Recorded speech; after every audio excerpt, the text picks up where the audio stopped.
प्रिय छात्रों, हम लोग आधुनिक भारत के इतिहास में जिन चीज़ों का अध्ययन कर रहे थे वो टॉपिक है कि 1857 के विद्रोह के पूर्व के विद्रोह। इसमें 2 क्लासेस हम लोग कर चुके हैं, जिसमें हम लोग देखा था कि 1857 के विद्रोह के पहले के विद्रोह के काउज क्या थे, कारण क्या था, और उसके बाद हम लोगों ने देखा था कि ये विद्रोह अपने स्वरूपों के आधार पर, अपने नेचर के आधार पर कुल 4 वर्गों में वर्गीकृत था, बटा हुआ था। जिसमें से पहला जो वर्ग था यानी धार्मिक और राजनीतिक प्रकृति का विद्रोह, उसको पूर्व के क्लास में लोग अध्ययन कर चुके हैं। अब 3 और कैटेगरी जिसकी है यानी वर्ग है, उसमें एक है कि अपदस्थ शासकों के आश्रितों का विद्रोह, जो अभी हम पढ़ने जा रहे हैं, और दूसरा कैटेगरी जो था वो अपदस्थ शासकों का विद्रोह। उसमें भी बहुत सारे विद्रोह हैं जो आज ही क्लास में हम लोग देखेंगे। और तीसरा जनजातीय विद्रोह, जो 1857 के पहले जो जनजातियों ने विद्रोह किया था, उसको भी कुंवर सुरेश सिंह ने विद्रोहों के वर्गीकरण के क्रम में इसमें शामिल किया है। तो आज के क्लास में हम 2 कैटेगरीज जो हैं यानी अपदस्थ शासकों के आश्रितों का विद्रोह और अपदस्थ शासकों का विद्रोह, ये 2 कोशिश करेंगे कि दोनों आज के क्लास में खत्म करें। देखिए, जहां तक अपदस्थ शासकों के आश्रितों के विद्रोह का प्रश्न है, तो जैसे ही भारतीय शासक जो थे और ऐसे शासकों को अंग्रेजों द्वारा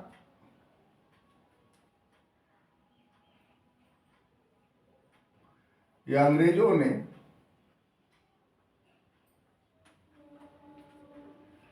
इनका राज ग्रहण कर लिया, या कह लीजिए कि छीन लिया। ठीक है, तो इनके जो आश्रित थे,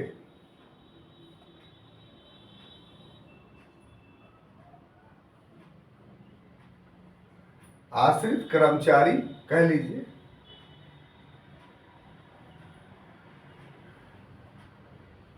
वो बेरोजगार हो गए।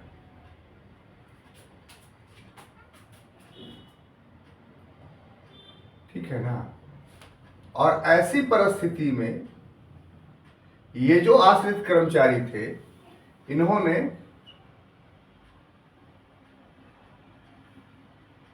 कृषि कर्म अपना लिया।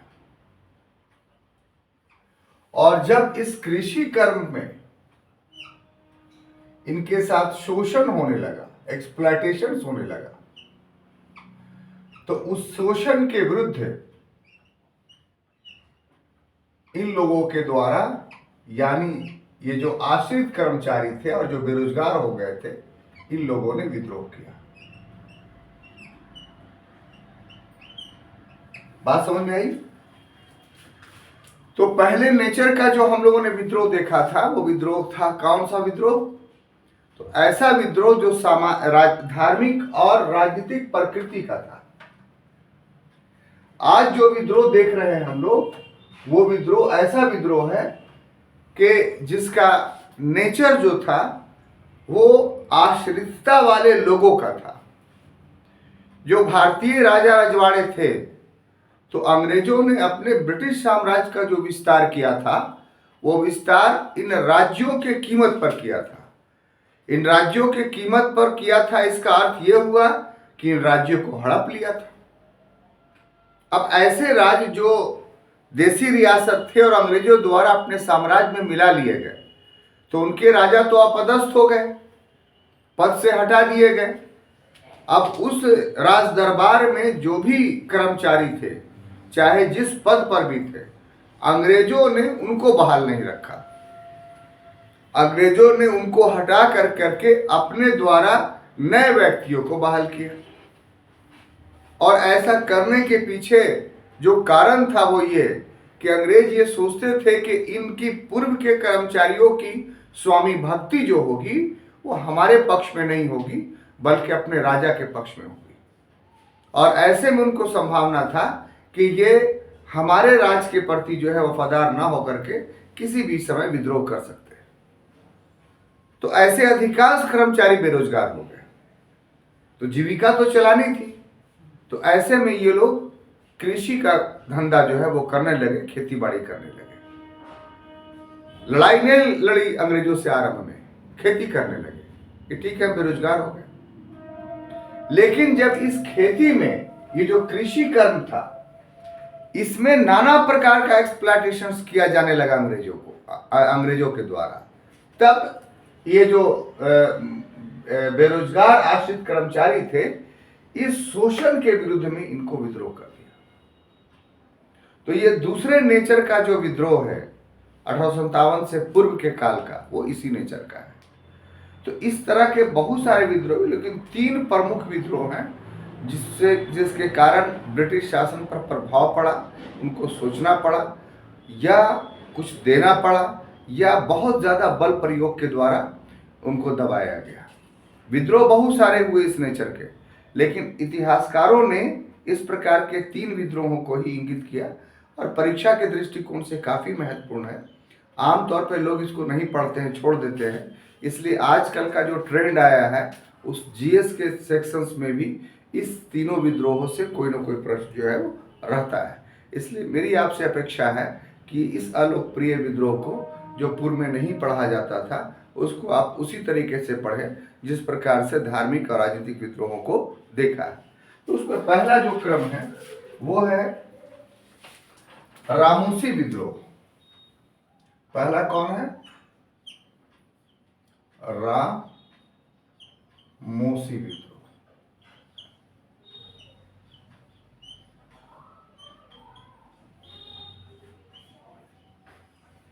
ठीक है, ये रामूसी कौन थे? तो रामूसी एक्चुअली में छात्रों एक जाति थी। क्या थी? और ये जाति ऐसी जाति थी जो मराठा सेना में, जो मराठों के पुलिस और सेना में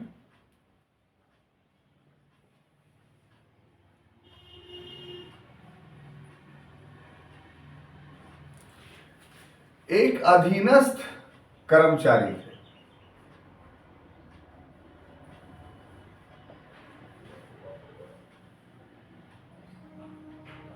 ठीक है, और जब मराठा साम्राज्य का पतन हुआ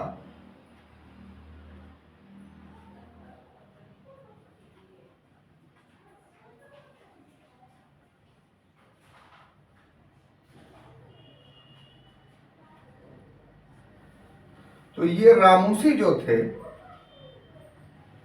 उन्होंने कृषि कर्म अपना लिया।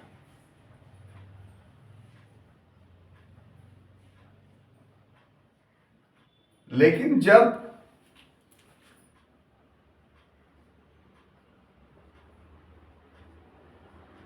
भूराजस्व की दर बढ़ा दी गई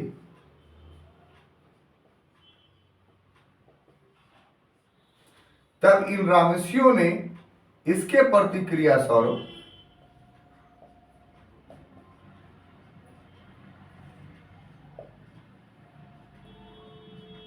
सतारा को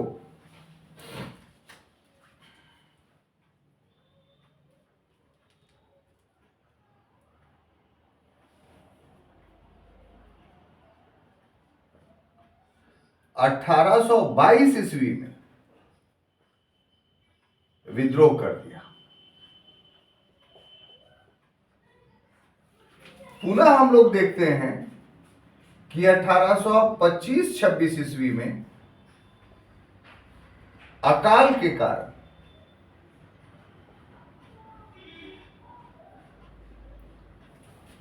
उमा जी के नेतृत्व में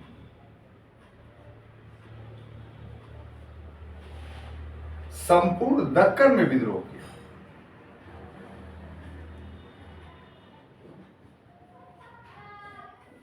ठीक है, तो देखिए इसको हम लोग समझते हैं कि रामूसी विद्रोह क्या है। रामोसी पर इधर कुछ वर्षों से देख रहे हैं कि क्वेश्चंस जनरल स्टडीज में पूछा जाता रहा है, और आम तौर पे जो किताबें आप बाजार में आपको मिलेंगी उसमें इसकी चर्चा नहीं है। इसलिए स्टूडेंट जो है वो आम तौर पे इस पे गलत कर करके आता है। तो रामोसी विद्रोह है क्या, 1857 से पहले इसका स्टेटस किस प्रकार का था, वो आज के क्लास में हम लोग समझेंगे। सबसे पहली बात यह कि रामोसी एक जाति थी मराठवाड़ा की, जो दक्कन का क्षेत्र था। आज के समय में लीजिए तो महाराष्ट्र का जो इलाका था, गुजरात का जो पूर्वी भाग था, या कर्नाटक का जो उत्तरी भाग था, ये सब पूरा इलाका मराठवाड़ा कहलाता था, और यही ये जातियां निवास करती थी। इनका मूल पेशा क्या था, तो ये जो मराठा साम्राज्य था उसकी पुलिस और सेना में ये लोग सबऑर्डिनेट कर्मचारी थे। सबऑर्डिनेट कर्मचारी का अर्थ हुआ, अधीनस्थ कर्मचारी का अर्थ हुआ कि ऊपर वाले किसी अधिकारी के अधीन। जैसे मान लिया जाए यहाँ एसपी है, गया में पुलिस का सबसे बड़ा अधिकारी कौन है, एसपी है, तो उसके अधीन बहुत सारे इंस्पेक्टर सब इंस्पेक्टर होते हैं। तो ये इंस्पेक्टर और सब इंस्पेक्टर क्या हो गए, गया पुलिस के एसपी के अधीनस्थ कर्मचारी हो गए। तो उसी प्रकार से ये रामोसी जो थे वो मराठा सेना और मराठा पुलिस के क्या थे, अधीनस्थ कर्मचारी थे। तो आप जानते हैं कि मराठा साम्राज्य का पतन हुआ। पूर्व के क्लासों में हमने दिखाया आपको कि 3 आंग्ल मराठा युद्ध हुए थे। याद पड़ रहा है आपको दिवाकर जी? पहला आंग्ल मराठा युद्ध जो होता है वो 1776 ईस्वी से लेकर के 1782 ईस्वी तक होता है। उसके बाद दूसरा जो आंग्ल मराठा युद्ध होता है वो लगभग 1801 से लेकर के 3-4 तक होता है, और फिर अंतिम में 1818 ईस्वी मान लीजिए तृतीय आंग्ल मराठा युद्ध होता है, जिसमें जो मराठा साम्राज्य था वो पूरा का पूरा समाप्त हो गया। इंदौर के होलकर, बड़ौदा के गायकवाड़ और सिंधिया, ये सब क्षेत्रीय सरदार बनकर के रह गए। जो पूना का पेशवा का एक एकीकृत रूप था मराठों का, जिसके अधीन मराठवाड़ा क्षेत्र में मराठे संगठित थे, वो समाप्त हो गया। उन सभी क्षेत्रों पर अंग्रेजों का अधिकार हो गया। जो मराठा सरदार थे वो सरदार अपने क्षेत्रों में कुछ शहरों तक जो है वो सीमित रह गए, बाकी पूरा मराठवाड़ा क्षेत्र अंग्रेजों के कब्जे में चला गया। अब मराठा सरदारों के अधीन जो कर्मचारी थे उसी में एक कर्मचारी था रामोसी। ये लोग भी बेरोजगार हो गए।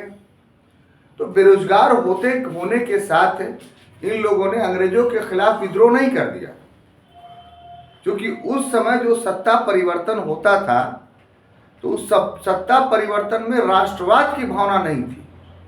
जैसे अभी है कि आप देसी हैं विदेशी हैं ये सब बोलते हैं। उस समय यहाँ की जनता में देसी और विदेशी की भावना थी नहीं, बल्कि यहाँ के क्या वैश्विक स्तर पे ये भावना नहीं थी। वैश्विक स्तर पे जो भावना थी वो सिर्फ ये थी कि शासन करना एक विशेष वर्ग का दायित्व है, और 2 राजा आपस में लड़ते हैं, जो जीत गए हमको कर उसको देना है। तो इस आधार पे युद्धों में जन सहभागिता की बात जो है उस समय कहना बेकार की बात है। उस समय कोई जन सहभागिता नहीं होती थी। तो मराठे हार गए अंग्रेजों से। इसका अर्थ क्या हुआ कि अब वहां के लोग जो है ब्रिटिशों को, अंग्रेजों को अपना टैक्स देंगे। तो इसलिए आरंभ के काल में जो रामोसी थे उन्होंने विद्रोह नहीं किया, बल्कि भाई शासन चेंज हुआ है, हमको नौकरी पर अब नहीं रख रहा है, तो उन लोगों ने सीधा सीधी जो है वो क्या किया, तो कृषि कर्म अपना लिया, और ये उसके अधीनस्थ कर्मचारी थे। अब कृषि कर्म, लेकिन विद्रोह की प्रवृत्ति कब शुरू होती है, जब अंग्रेजों ने भूराजस्व की दर को बढ़ा दिया। अब भूराजस्व की दर जब बढ़ी तो दर ही नहीं बढ़ी, बल्कि इसके वसूली के तरीके भी बदल गए। तो ऐसे में जो पूर्व के दृष्टांत थे मराठा साम्राज्य के अधीन, वो राजस्व के मामले में इस प्रकार से शोषणात्मक नहीं था जैसा शोषणात्मक रूप राजस्व वसूली में अंग्रेजों ने अपनाया। तो ऐसी परिस्थिति में रामोसियों ने जो है विद्रोह कर दिया। विद्रोह कब किया? तो 1822 ईस्वी में, डेट याद रखिएगा, पूछता है। और ये जो विद्रोह किया ये सिर्फ सतारा तक सीमित था, 1822 में हुआ। ये सतारा वर्ड आपके लिए काफी महत्वपूर्ण है, क्योंकि जो क्वेश्चन से राइज कर रहा है आजकल वो इस रूप में कर रहा है कि रामोसी विद्रोह कहाँ हुआ, किस क्षेत्र में हुआ। तो आमतौर पर पढ़ने के क्रम में ये इग्नोर कर दिया जाता है। जो क्वेश्चन सेटर होता है वो इस बात को जानता है, जो कि वो भी अध्ययन करता होता है कि कहां पर आदमी मिस कर सकता है, कहां पर आदमी महत्व नहीं दे सकता है, वहीं से वो प्रश्न राइज करता है। तो इसलिए रामोसी विद्रोह में सतारा वर्ड, यानी सतारा जो जगह है उसको याद रखिए कि ये केंद्रित कहां था, तो सतारा में था। और क्या किया रामोसियों ने? तो सतारा को पूरा लूट लिया। माने जहां जहां ब्रिटिशों के ठिकाने थे, पुलिस थाना था या अन्य ऑफिसेस थे, उन सभी को लूट लिया, एक तहलका मचा दिया। और इसको अंग्रेजों ने जो है वो सप्रेस किया, दबाया। उसके बाद हुआ ये कि मराठवाड़ा क्षेत्र में एक वर्ग तो रामोसियों का पैदा हो गया जो अंग्रेजों के विरुद्ध था और उसकी नीतियों के विरुद्ध था। ऐसे में 1825 और 26 में अकाल पड़ा मराठवाड़ा क्षेत्र में। तो इन रामोसियों ने इसका फायदा उठा करके अपने विद्रोह को एक जन विद्रोह के रूप में कन्वर्ट करने की कोशिश की।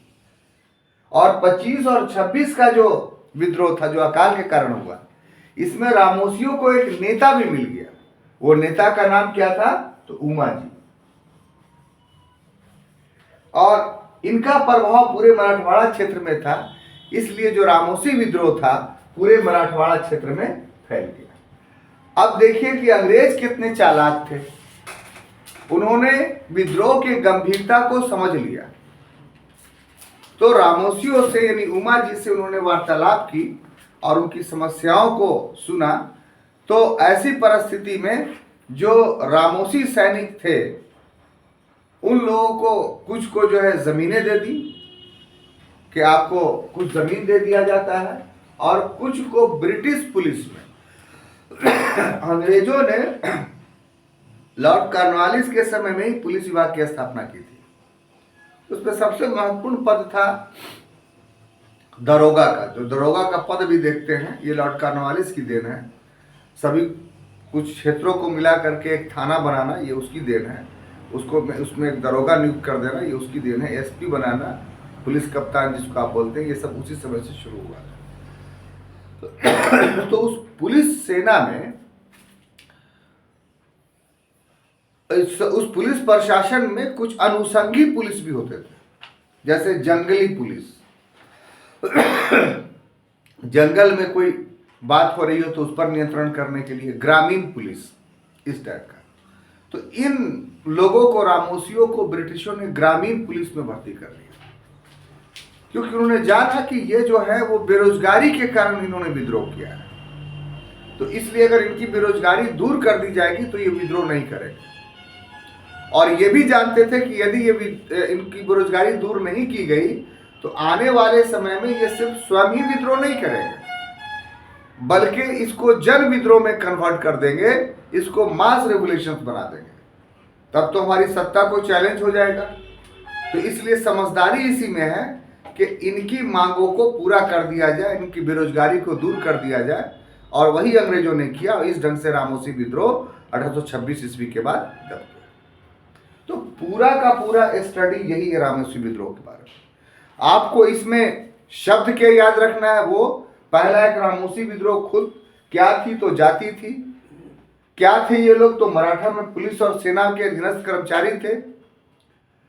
क्यों विद्रोह किया? तो जब ये बेरोजगार हो गए तो इन पर जो कृषि कर्म करने लगे तो भू राजस्व बढ़ा दिया गया। और सबसे महत्वपूर्ण इसमें याद रखना है आपको कि इनका केंद्र कहाँ था? तो सतारा था। और नेता कौन थे? तो उमा जी। तो ये 1822, सतारा, उमा जी, ये तीन शब्द आप हमेशा याद रखिएगा। तो ऑब्जेक्टिवली इसी में से प्रश्न पूछा जाता है। ठीक है, आगे बढ़े। अब दूसरा जो विद्रोह था वो था गढ़कारी विद्रोह। क्या था? गडकारी विद्रोह।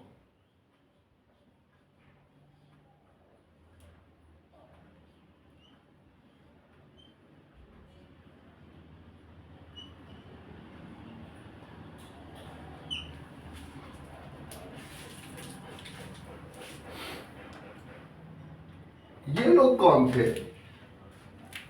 तो जो गडकारी थे,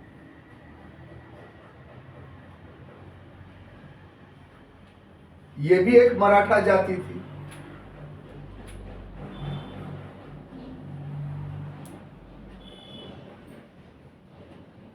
और ये लोग मराठा प्रशासन में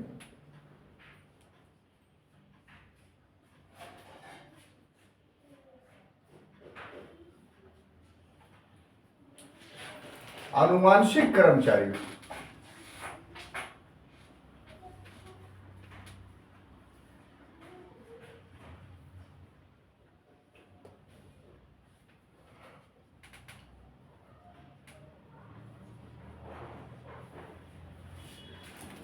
जब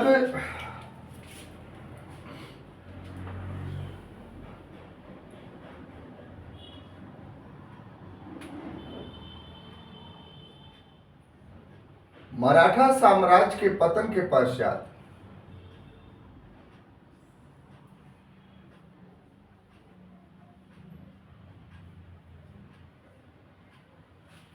इन लोगों ने भी, जो ये गडकारी थे, इन्होंने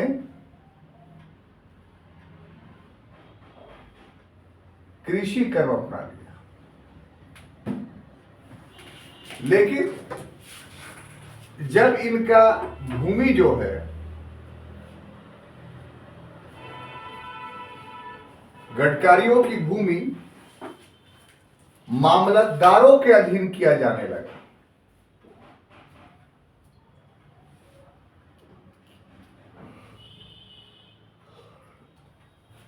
तब इन गडकारियों ने क्या किया कि विद्रोह कर दिया।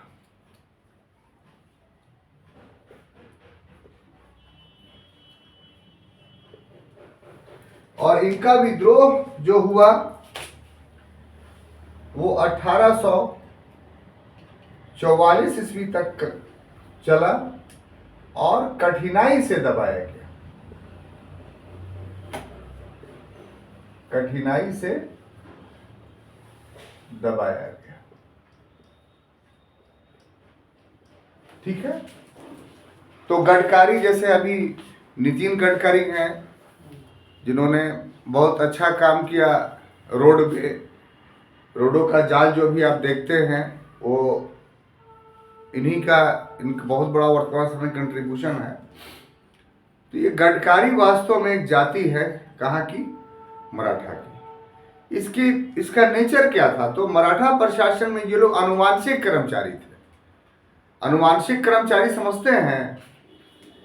आनुवांशिक कर्मचारी का शाब्दिक अर्थ तो ये हुआ कि अगर बाप वहां नौकरी कर रहा है तो उसकी मृत्यु के बाद उसका बेटा नौकरी करेगा।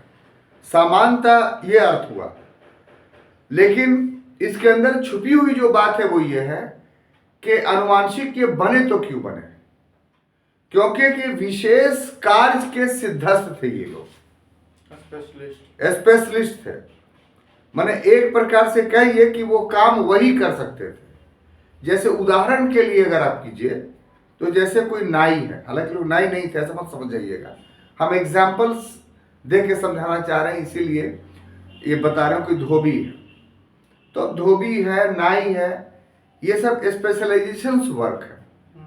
तो हर दरबार में हुआ करते थे।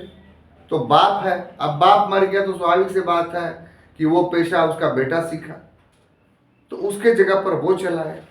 तो इस तरह के नेचर के जो काम होते हैं वो आमतौर पे जो है हेरिडिटरी ही होते हैं, अनुवांशिक ही होते हैं।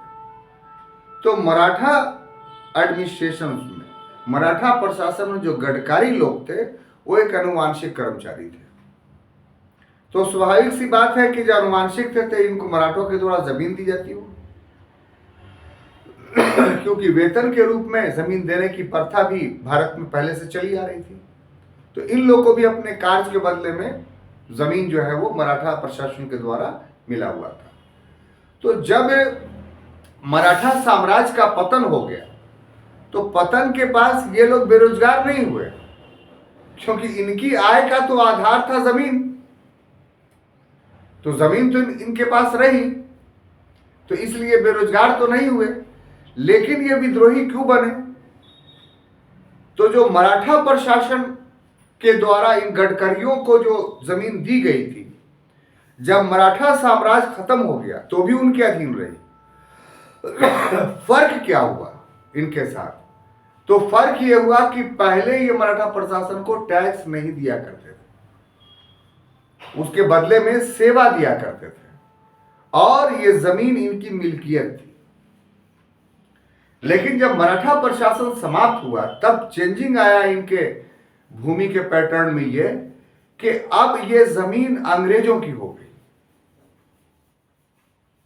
और ऐसे परिस्थिति में अंग्रेजों ने ऐसे जमीनों को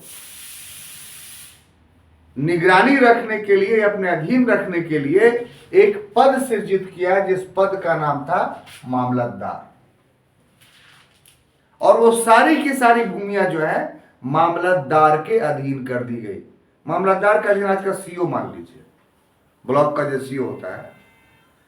अब इसका अर्थ क्या हुआ कि उस जमीन के जो मालिक थे गडकरी, अब उनको मामलतदार टैक्स लेने लगा, बढ़ा हुआ टैक्स लेने लगा, इस बात को जताने लगा कि जमीन आपकी नहीं है, हमारी है। तो ऐसे में एक पुराने पहले से उनकी जो आदत थी कि जमीन तो मेरी है, तो मेरी जमीन एक बैग जो है वो सरकार की कैसे हो जाएगी एक कागजी आदेश के माध्यम से? तो ये तो उनके पूर्व की व्यवस्था में परिवर्तन था, और जब भी पूर्व का व्यवस्था में परिवर्तन होगा तो विद्रोह तो होगा स्वाभाविक रूप से। तब ऐसी परिस्थिति में गडकरियों ने जो है वो अपने प्रभावाधीन क्षेत्र में जो है यानी पूरे मराठवाड़ा क्षेत्र में विद्रोह कर दिया, और ये विद्रोह 1844 ईस्वी तक चलता रहा, और इतना विध्वंसकारी था कि ब्रिटिश प्रशासन को पुलिस नहीं बल्कि सेना बुला करके इनका दमन किया गया। इन्हें कोई रियायत नहीं दी गई, क्योंकि संख्या में बहुत कम थे, शक्तिशाली तो थे, इसलिए सेना ला करके इनके विद्रोह को दबा दिया गया। तो ये थे गडकरी विद्रोह। क्लियर? अब एक विद्रोह जो इसके बाद हुआ अगला, वो था सावंतवादी विद्रोह।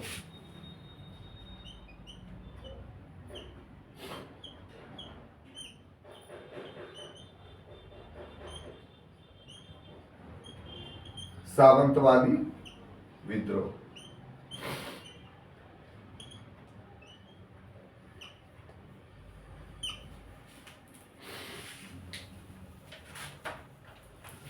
तो सावंतवादी विद्रोह क्या था? तो ये जो सामंत थे,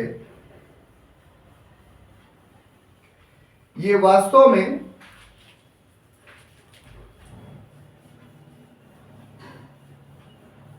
मराठा किलों के सरदार थे।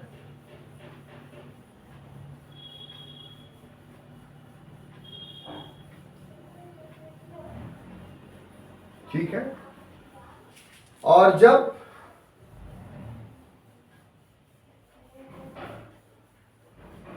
मराठा साम्राज्य समाप्त हुआ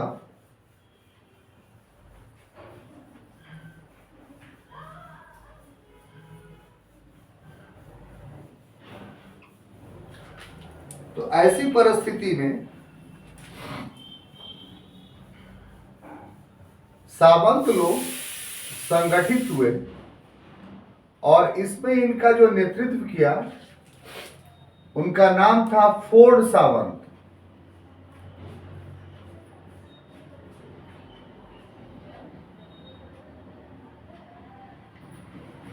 और इनके नेतृत्व में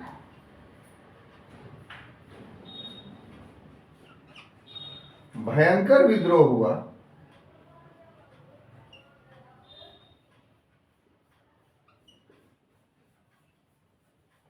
और विद्रोह का जो कारण बना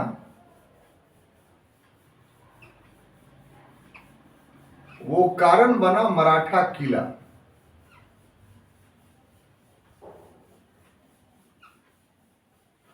अंत में इस विद्रोह को भी सेना की मदद से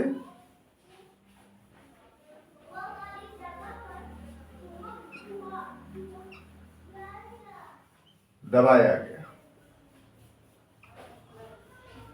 अगर पीरियड कहा जाए तो 1850 से पूर्व की यह घटना है। ठीक है, तो सामंत थे क्या चीज? देखिए, सामंत शब्द जो बना है वो सामंत से बना है। सावंत व अनुस्वार त शब्द जो निकला है किससे? सामंत से निकला है। तो मराठों के एडमिनिस्ट्रेशंस को यदि आप पढ़िएगा, जो पूर्व में हम पढ़ा चुके हैं, आधुनिक भारत जब शुरू किया था उसी वक्त हमने पढ़ाया था मराठा प्रशासन। तो यहाँ पर थोड़ा सा ध्यान देने की बात है कि ये सावंत लोग उभरे कैसे। सावंत लोग एक प्रशासनिक पद था, ये एक जातिगत सूचक पद कैसे बना? तो इसके पीछे अगर इतिहास को आप देखेंगे तो पाएंगे कि मराठवाड़ा क्षेत्र पहले असंगठित था और विभिन्न सरदारों के अधीन था। वो सरदार जो है देशमुख कहलाते थे। और ऐसा इसलिए था छात्रों, पहले की क्लास में स्पष्ट रूप से बताया जा चुका है आपको कि मराठवाड़ा क्षेत्र बहुत उपजाऊ नहीं था, पठारी क्षेत्र था, पर्वतीय क्षेत्र था। तो ऐसे में वहां क्षेत्रीय सरदारों का उदय हुआ। तो ये क्षेत्रीय सरदार अपना एक किला बना लिया करते थे, अपना एक दुर्ग बना लिया करते थे, वहां रहते थे, अपने निकट के क्षेत्रों में जो कृषक होते थे उनसे कर वसूल करते थे, या अपने निकटवर्ती क्षेत्रों पर आक्रमण कर करके धन वसूलते थे। यही परिपाटी मराठवाड़ा क्षेत्र में पहले से चला आ रहा था। शिवाजी का योगदान यह है कि उन्होंने सबसे ज्यादा लड़ाइयां इन सरदारों के खिलाफ लड़ी, यानी देशमुखों के खिलाफ, और इसीलिए वो उन्होंने सर देशमुख की उपाधि धारण की थी। तो जो मराठा प्रशासन था वो एक्चुअली में एक कन्फेडरेशन था, एक महासंघ था कि शिवाजी अपने अधीन इन सर देशमुखों इन देशमुखों को संगठित किया था। तो किला तो एक्चुअली में इन देशमुखों का था। बात समझिए, शिवाजी के अधीन हुए थे, ये उनके ये किलेदार उनके अधीन हो गए। तो इन लोगों का जो किलेदार थे, जो सावंत थे, उन किलों के निर्माता थे, ये उनकी संपत्ति थी, प्रॉपर्टी थी। शिवाजी के समय में वो उनके अधीन थे, लेकिन ये संपत्ति उनके पास ही रही। तो शिवाजी ने ऐसे देशमुखों के साथ जो है एक महागठबंधन, महासंघ, ग्रेट फेडरेशन बनाया था, और इस ढंग से मराठा प्रशासन जो है वो संगठित हुआ था। तो उनके सरदारों को उनके किले से लगाव समाप्त नहीं हुआ था। अब देखिए, परिस्थितियां चेंज करती हैं कि शिवाजी द्वारा स्थापित साम्राज्य जब समाप्त हो गया, जब पेशवा नहीं रहे, या सिर्फ जो है वो सतारा तक केंद्रित कर दिए गए, मराठा सरदार अपने अपने क्षेत्रों तक केंद्रित कर दिए गए, और बाकी संपूर्ण मराठा साम्राज्य पर अंग्रेजों का कब्जा हो गया। तो ये किला तो संपूर्ण मराठा साम्राज्य में फैला हुआ था। ऐसी परिस्थिति में जब अंग्रेजों ने इन किलों पर अधिकार करना चाहा, अंग्रेजों के लिए किलों पर अधिकार करना आवश्यक इसलिए था कि बिना इन किला पर अधिकार किए हुए उस भूभाग पर प्रभुत्व का दावा बेमानी था, क्योंकि सामरिक दृष्टिकोण से ये किले बनाए गए थे। जिसके पास किला होगा वही उस भूभाग का मालिक होगा, ये सामरिकता थी, ये स्ट्रैटेजी थी। तो अगर अंग्रेज छोड़ देते सावंतों के अधीन किलों को, तो क्या होता? अंग्रेजों की प्रभुता वहां स्थापित नहीं होती। अगर अंग्रेजों को अपनी प्रभुता स्थापित करनी थी मराठवाड़ा में, तो ये किलों पर उनका अधिकार होना जरूरी था। इसलिए उन्होंने अधिकार किया इन किलों पर। और जब किया तो फिर ये अधिकार किनका छीन रहे थे? तो किलेदार का नहीं, सामंतों का। तो इसीलिए सामंतों ने विद्रोह किया। ये विद्रोह भी छात्रों काफी विध्वंसकारी था और अंग्रेजों को एक लंबा 20-25 वर्षों का समय लगा इन पर अधिकार करने में, तब जाके सामंतों का विद्रोह समाप्त हुआ। तो इस प्रकार से आज की क्लास में हमने जिस टॉपिक को समाप्त किया, वो टॉपिक का जो नेचर था वो इस नेचर का था कि अंग्रेजों ने जब भारत पर कब्जा किया तो जो अपदस्थ शासक के आश्रित थे उन लोगों ने भी विद्रोह किया। इसमें अधिकांश वो लोग थे जो मराठों से जुड़े हुए थे। अगले क्लास में छात्रों जो हम लोग मिलेंगे तो अपदस्थ शासकों के विद्रोह का अध्ययन करेंगे। तब तक के लिए हमें अनुमति दीजिए। धन्यवाद।